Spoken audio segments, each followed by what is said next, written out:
আসসালামু আলাইকুম রহমতুল্লাহি ওয়া বারাকাতুহু। আমি আপনাদের গ্রামের ছেলে। আসলে আজকের ভিডিওটা হচ্ছে অন্যরকম একটা ভিডিও। আজকে যাচ্ছি একজনের জানাজার নামাজ পড়তে আর কি। আসলে গ্রামের মানুষরা হাজার হিংসা ঝগড়া থাকার পরেও তারা একটা মানুষকে কিভাবে মহব্বতের সহিত বিদায় জানায়, কিভাবে মাটি দেয়, সেগুলো আসলে আপনাদের সামনে তুলে ধরার জন্য চেষ্টা করব। আপনারা আমাদের সাথেই থাকবেন।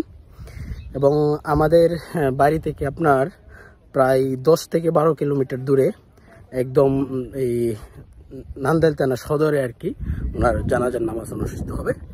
আপনারা আমাদের সাথেই থাকেন। আর জিনার জানাজার নামাজ পড়তে যাচ্ছে তিনি হচ্ছেন দরবারে গাউসেল হযরত শিবলী মঞ্জিলের একজন মুরিদ ছিলেন এবং অনেক ভালো একটা লোক ছিলেন।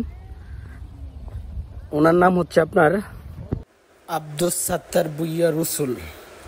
ওনার বাড়ি হচ্ছে আপনার একদম সদরেই, ওনার নিজ বাড়িতেই জানাজা অনুষ্ঠিত হবে।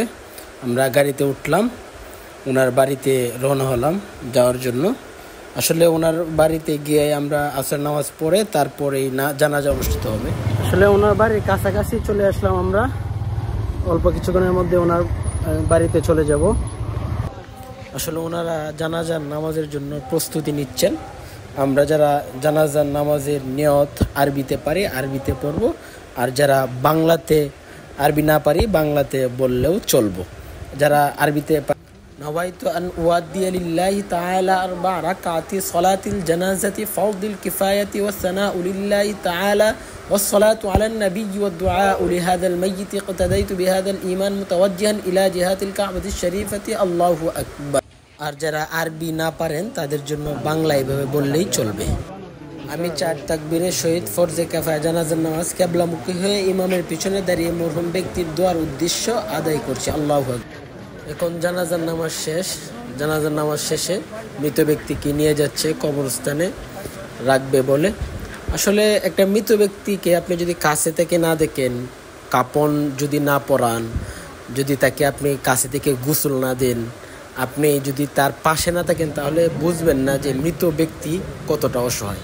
এই মৃত ব্যক্তিকে আপনি যেভাবেই রাখেন সেভাবেই থাকতে প্রস্তুত। আসলে মৃত্যু স্বাদ সকলেরই গ্রহণ করতে হবে। কুল্লু নাফসিন যায়কাতুল মাউত। আমরা যেহেতু মুসলমান জাতি, ইসলাম ধর্ম গ্রহণ করেছি, এই সিস্টেমে আমাদেরকে দুনিয়া থেকে বিদায় নিতে হবে। আর এটাই হচ্ছে সত্য, চিরসত্য প্রকৃতির নিয়ম, আল্লাহ তাআলার লীলা খেলা। যাই হোক, জানাজা জিয়ারত মাটির শেষে বাড়ির উদ্দেশ্যে রওনা দিলাম। আসলে একটা মানুষকে মাটি না দিলে আপনি উপলব্ধি করতে পারবেন না যে আসলে মানুষটা কতটা অসহায় মরার পর। বেশ করে একটি কথাই বলতে চাই, ইসলাম ধর্ম আমাদেরকে অনেক সুন্দর একটা জিনিস সিস্টেম শিখিয়েছেন। একটা মানুষকে মরার পরে মহব্বতের সহিত মাটি দেওয়া। একটা মানুষ দুনিয়াতে বেঁচে থাকতে অনেক কাজ্জা ঝগড়া হিংসা বিদ্বেষ অনেক মানুষের সাথে থাকে, কিন্তু সেই মানুষটা মারা যাওয়ার পর সকলেই সব কিছু ভুলে সকলেই তার টানে ছুটে আসি তাকে কিভাবে সুন্দর করে গোসল দিয়ে কাপন চড়াইয়া মাটি দিতে হবে, তার কবরটা, তার জানাজায় সকলেই উপস্থিত হয়। সেটাই হচ্ছে ইসলাম ধর্ম, সেটাকেই বলে শান্তির ধর্ম।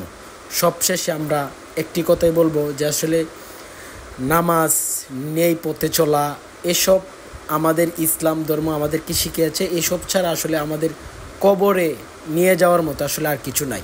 তার হাজার হাজার টাকা ছিল, তার সন্তান ছিল, অনেক কিছুই ছিল, কিন্তু সে কিছু নিতে পারে নাই। সর্বশেষ একটি কথাই, তাকে আমরা আল্লাহ তাআলার দরবারে তাকে আমরা ছেড়ে দিয়ে আসছি। যাই হোক, ওলিয়া উলিয়াদের উসিলাই, নবী রাসূলদের উসিলাই, সাহাবীদের উসিলাই যাতে ওনাকে মাফ করে, সেই দোয়াটুকু ওনার জন্য আপনি করবেন। আমরা সকলে ওনার জন্য দোয়া করি যাতে আল্লাহ তাআলা বেহেশত নসিব করুন। আমিন।